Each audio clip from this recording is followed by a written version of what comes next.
Scrolling casually through Facebook one day, I found a part-time babysitting job advert that needed a person to take care of a 5-year-old male child from 6 to 10 p.m. At the time, I was desperately looking for a part-time job to clear off all my student loans as they were getting me troubled every now and then. I had my college hours before that time, and I knew that this was the perfect job that would get me easy money. I texted the person who put it up, and the reply came rather too quickly than expected. It was a woman in her late 30s or so, and she didn't say much, but just said the job started at 6 tomorrow and told me to arrive at the specified address. Also, she said that I was going to be paid over $500 a night, which made me question my decision. Was it a scam? I said to myself, but also quickly presumed that they were rich, as was my desperation. When I reached the venue the next day, the door was opened by whom I had expected, the woman I had texted yesterday. She was well dressed and seemed like she was going to work. Obviously, I thought. I pulled out my ID, but the woman just glanced at it casually and said, "I trust you," in a low tone.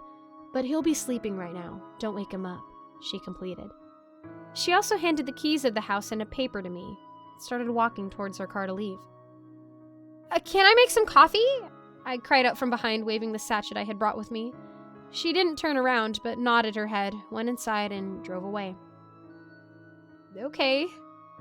I didn't waste time getting in the house because of the cold outside and the fact that there was a whole new house for me to explore. I knew it couldn't be a bad experience.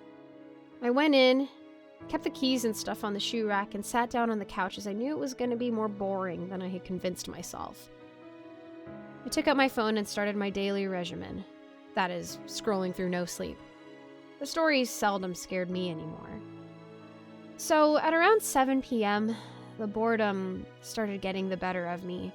I got up and went to the kitchen and saw a mug that was probably kept for me, as it seemed clean and was the only one on the kitchen rack. There were also plenty of utensils that I could use to warm up the water, as I also had brought a packet of powdered milk with me. I had just started boiling the water when I started hearing strange yawns from the room across the living room. The house was 2-storied, and I presumed it was the child whom I'd heard. I ignored it and resumed making my coffee. When it was done, I went to check on the child. I switched on the lights of the room, but inside, I found no one. I felt weird, as my ears rarely deceived me. But I didn't pay much attention and went back to sit on the couch, on the way picking up the paper that the woman had given me. The writing on it was neatly divided into pointers and not paragraphs, so it looked like it wasn't a message, but a set of instructions. This is what it said. "Thank you for applying for this job." Rather formal, I thought. "Please follow what is written in this paper for a pleasant experience. You won't have to do much if you follow as written. 1. If you hear a voice from the room across the living room, do not enter it. Just wait till the sound stops. If you try to enter the room and see someone, we'll take no responsibility thereafter." Ooh, okay. 2. If you had food, then do not go back to keep the utensils in the kitchen. Leave it for us. 3. Do not walk into the kitchen after 8:15, even if you hear something break or fall. 4, if the child stares at you from above the stairs and tells you to sing him to sleep, go with him and immediately leave the room after he is asleep. Okay. 5, do not wake up the child after 8 p.m., and if you hear voices coming from upstairs, stay put in the living room. 6, do not ask the child his name, and if you did, do not call him by whatever name he told you. 7, from 6 to 7 p.m., he'll wait for you to get comfortable, but don't let your guard down. I was shocked. I stared at it for a few minutes till I could digest whatever was written in it. I knew these rules were simple to follow, but they also let out a really creepy vibe. What was this, a cliche horror movie? It was also unnerving that they referred to their son as the child. It seemed as if these words were completely devoid of any empathy. I mean, what is this, do not call the child by his name? I put my cup down and thought that if I passed the test of time in the living room, there shouldn't be any problems. But suddenly a child's voice interrupted. "Hello, are you the babysitter?" I kept staring at the dim figure upstairs. "I am trying to sleep, but I can't. Could you just sing me a song?" he said in his soft voice. My eyes finally adjusted to see his face in the dark. The little kid looked like the sweetest thing ever, and I couldn't resist myself from asking, "What's your name?" But suddenly, realized that I was told not to say this. "Jimmy," he replied. I didn't know what to do after that. On one hand, I thought it was a prank, but on the other, the no-sleep stories had made me question every life decision I have ever made. But still, his innocent face drew me as I followed him up the stairs and into his room. 7:45, the bedside clock told me. Jimmy lay down on his bed and picked up a paper. "Please sing me this song. It's written by Mama." I took the paper and told him that I didn't know how to sing, but he was still adamant. No choice. I decided and started singing.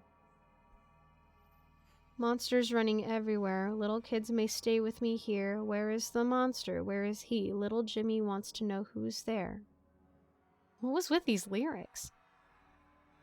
Clink. All the lights in the house went out together and there was silence. "Jimmy?" I called. No response. I felt a cold and strong grip on my arm. I screamed out in fear and didn't shut up until the lights turned back as quickly as they had went out. I finally managed myself to look up and around the room. Little Jimmy was in his bed and it was his arm gripping me. "Immediately leave the room after he's asleep." I didn't want to take any excuses for myself after this and started to walk out fast towards the door. But that 5-year-old's grip was stronger than me. I pulled slowly but couldn't get his arm off. "Jimmy, leave me!" I screamed and pulled as hard as I could. He didn't move an inch.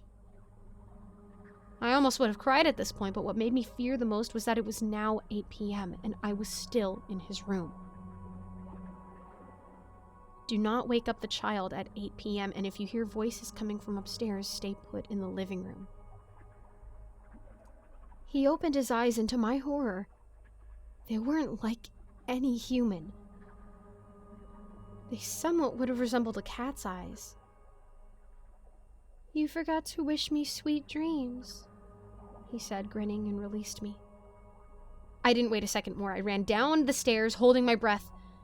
I thanked the Holy Spirit for saving me from that nightmarish bedroom, and as soon as I reached it, my head hit the couch. I was scared to the point that I didn't want to look back up anymore. When I gained composure after 10-15 minutes or so, I was back up on my feet. I won't let my $500 go to waste, kid, I thought. I walked around the room thinking of what to do next, when I heard the sound of running water. If I carefully followed the sound, I knew it was coming from the kitchen. I knew it! Some other person was also in this house who I heard in the adjacent room. They were gonna have to face the crap that they put me through today. I walked towards the kitchen with confident steps and found a woman washing the utensils with her back faced towards me. Excuse me, I said, but it seemed like she didn't care. Your kid, I dropped my words after I noticed the utensils. All dripping with blood. She was washing utensils with blood. Oh, crap. Oh, why is all this going wrong? Do not walk into the kitchen after 8:15. Oh, shoot. She closed the tap, and I'd say she faced me, but it was only her head that did. I knew I was going to go nuts and didn't scream this time. I couldn't face a demon woman after a demon kid. I ran towards the shoe rack and grabbed the keys, all the time hearing slow approaching footsteps. I ran out of that hellish place that night, but didn't dare enter my bedroom or kitchen in my apartment. I didn't care about dinner. I just buried my face on the couch, but couldn't sleep a blink until morning. It's been about a month, and writing this was a tough decision. but I finally did. I did receive a text the next morning, though. Hey, thanks for taking care of my child. He told me that you have a beautiful voice. Will eagerly wait for your shift today. Oh, nope. I blocked her account and deleted mine as well. I still don't know who that woman in the kitchen was, and quite literally, I'm not dying to find out. I vowed to never return to that place again.